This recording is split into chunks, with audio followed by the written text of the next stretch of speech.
एक बात मुझे आपको नोट करवानी है, मुझे आपको बताना है कि आज की बात जो आप 9 बजे से देखते हैं इसका टाइम बदलेगा और 15 जून से ये शो आप देख सकेंगे 8:30 बजे से। और इस वक्त एक बड़ी खबर आपको बता दें, जहां पर असम एयरफोर्स का विमान क्रैश हो गया है। एयरफोर्स का विमान असम के जोरहाट में क्रैश हुआ है। एयरफोर्स का AN-32 ट्रांसपोर्ट विमान क्रैश हुआ है और एयरफोर्स ने हादसे की जांच शुरू कर दी है। ये तस्वीर आपको दिखा रहे हैं जोरहाट की, जहां पर एयरफोर्स का ये विमान क्रैश हो चुका है। ट्रांसपोर्ट विमान है ये। अब इस विमान के क्रैश होने के कारण क्या है, आग बुझाने के बाद इसकी जांच की जा रही है। इन दो तस्वीरों को देख करके आप अंदाजा लगा पाएंगे कि कितना भयानक ये जो एयरफोर्स का प्लेन है वो क्रैश हुआ, क्योंकि वो जैसे ही लैंड करता है, लैंडिंग के बाद जमीन पर टच होते ही उसमें धमाका होता है और आग का गुबार यहां पर उठता है।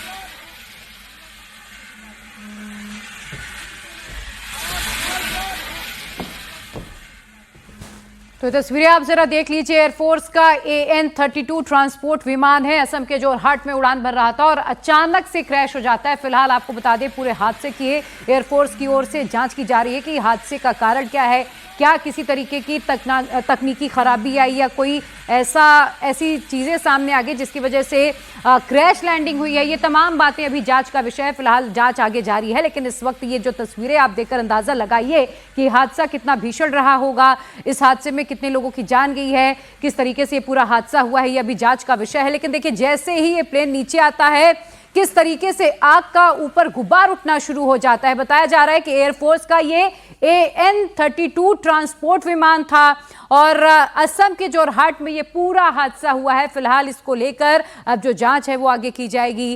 किस तरीके से ये पूरा हादसा हुआ है, हादसे के पीछे की असली वजह क्या है, क्या मौसम खराब हुआ, क्या किसी तरीके की तकनीकी खामी आई, अब ये जांच का विषय है। ब्लैक बॉक्स बरामद किया जाएगा जिसमें तमाम बातें रिकॉर्ड हुई होंगी और उसके बाद ही जो पिक्चर है वो क्लियर हो पाएगी कि आखिर इस हादसे के पीछे की असली वजह क्या रही होगी। तो असम के जोरहाट का वो इलाका है जहां पर एयरफोर्स का AN-32 विमान क्रैश हुआ है। मौके पर एयरफोर्स के तमाम जो आला अधिकारी हैं वो पहुंच चुके हैं, रेस्क्यू किया जा रहा है। और देखिए, जिस तरीके से आप तस्वीरें देख रहे हैं, आग को फिलहाल बुझाया जा रहा है और क्या इसमें कोई चीजें भी लोड थी, इसको लेकर भी तमाम बातें सामने आएंगी। और मनीष हमारे साथ जुड़ चुके हैं। मनीष, इस हादसे के पीछे की वजह क्या है, क्या बातें अभी तक सामने आई हैं, कैसे हुआ ये हादसा?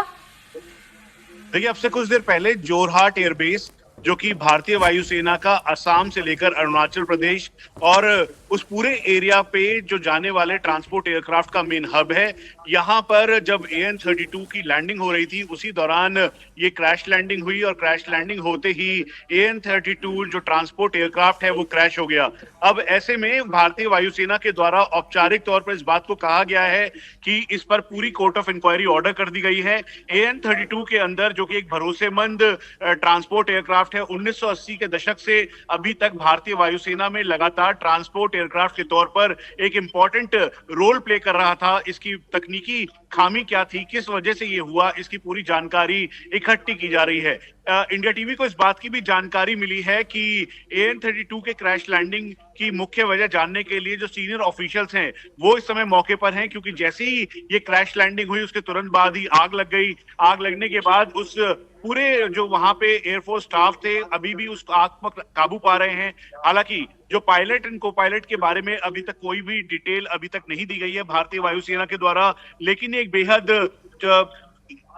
ऐसा हादसा है जिसके बारे में अब भारतीय वायुसेना बहुत गंभीरता के साथ देख रही है। हम आपको ये भी बता दें कि AN-32 को C-295 जो कि हाल ही में तैयार किया गया है मेक इन इंडिया के तहत भारत में एयरबस और भारत के द्वारा, उसको रिप्लेस किया जा रहा है। लेकिन ये एक बेहद गंभीर हादसा है और संवेदनशीलता को देखते हुए अभी भारतीय वायुसेना इसकी और ऑफिशियल डिटेल देने वाली है कि इस हादसे की मुख्य वजह क्या रही और पायलट और को पायलट का जो स्टेटस है वो क्या रहा। हम आपको बता दें कि ये हैंगर के पास जब जो एयर स्ट्रिप है जहां पर ये हादसा हुआ है, एक्सीडेंट हुआ है, उसके जस्ट बगल में हैंगर है, उसी हैंगर के पास ये क्रैश डाउन हुआ। पायलट ने सूझबूझ दिखाई, क्योंकि अगर वो क्रैश लैंडिंग एयर स्ट्रिप पे ही होती तो एयर स्ट्रिप पूरी तरीके से तबाह होता और फिर उसे दोबारा से स्टार्ट करने में काफी लंबा समय लगता। तो इसीलिए ये सूझबूझ भी है और इसके साथ साथ ये एक बेहद गंभीर दुर्घटना है और जिसके बारे में अभी भारतीय वायुसेना के senior officials, eastern air force command, उसके अलावा जो एयर हेडक्वार्टर है उसे गंभीरता के साथ देख रहा है और इस पर पूरी जांच शुरू कर दी गई है। बिल्कुल मनीष, और कितने लोग इसमें मौजूद थे जिस वक्त ये हादसा हुआ, और साथ ही अगर मौसम की बात करें तो क्या जोरहाट में इस वक्त मौसम भी खराब था जिस वक्त यहाँ पर क्रैश डाउन हुआ ये प्लेन?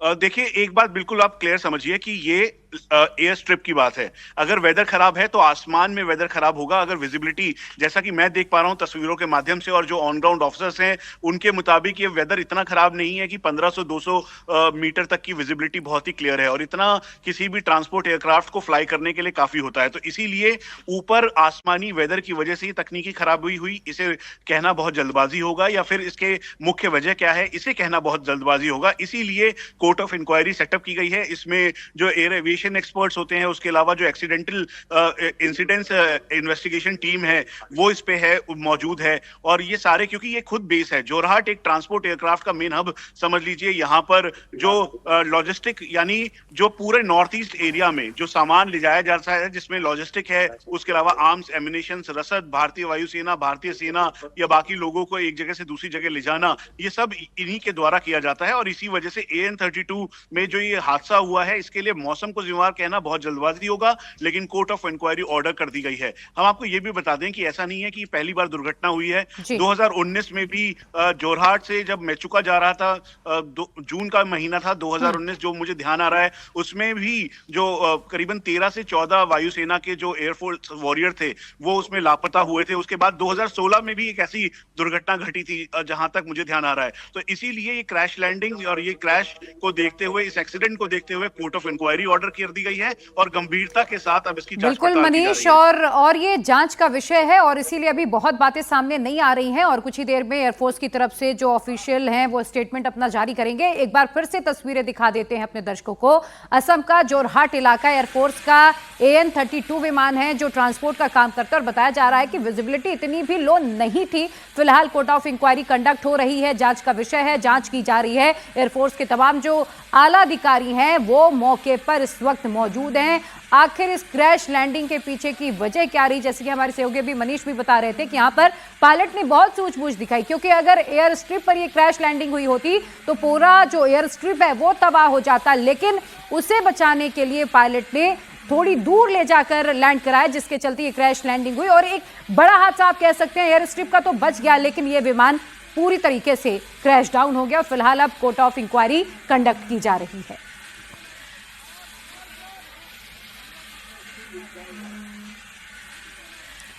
तो ये तस्वीर आपको दिखा रहे हैं जिस वक्त ये प्लेन क्रैश हुआ, A32 ट्रांसपोर्ट विमान जो क्रैश होने के बाद यहाँ पर इसमें आग लग गई और धुएं का एक बड़ा गुबार, और यहाँ पर तमाम जो बड़े अधिकारी हैं वो खुद ग्राउंड पर इस वक्त मौजूद हैं। सबसे पहली प्राथमिकता अब पायलट और को पायलट को लेकर के क्या जानकारी, अभी तक कुछ भी सामने नहीं आई है। पूरी इंक्वायरी बिठा दी गई है, जांच पड़ताल की जा रही है। आग पर काबू पाने के बाद यही जांच की जा रही है कि आखिर मुख्य कारण क्या रहा। ना मौसम खराब इतना था कि यहाँ पर उस वजह से ये क्रैश डाउन हुआ हो, क्या कोई और टेक्निकल कमियां, और आखिरी बातचीत पायलट्स के बीच क्या कुछ हुई है, उन सभी बातों का भी अभी जांच की जा रही है। उसके बाद ही सच सामने आ पाएगा कि आखिर इस क्रैश के पीछे क्या मुख्य कारण क्या था।